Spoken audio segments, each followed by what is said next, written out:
Hey there, my name is Dylan Schmidt and I'm an RMM admin at Proval Tech.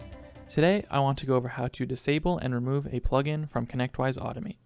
Please click the like and subscribe button in the bottom right corner so you never have to miss out on another video. Let's get into it. The first thing you'll want to do is open the plugin manager. To do that, you can click on System, Solutions, Plugin Manager.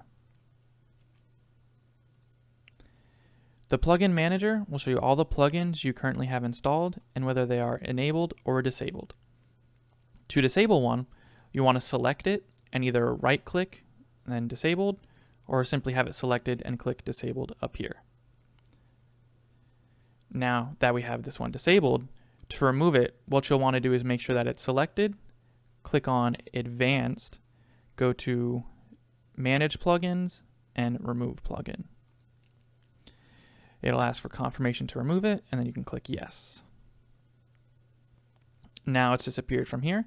The last thing to do to remove this is to reload the database agent, which you can do from Advanced, Reload Plugins, and then Reload DB Agent Plugins. A quick note on restarting the database agent is that it will cancel all scripts that are currently running or in queue, and while it's restarting, your Automate will be unavailable for a couple minutes. So I'll click no here, but when you click yes, you'll have a progress bar appear in the bottom left of this window, and once that's done, your DB agent will be reloaded and Automate will be back up. And that's how you disable and remove a plugin from Automate.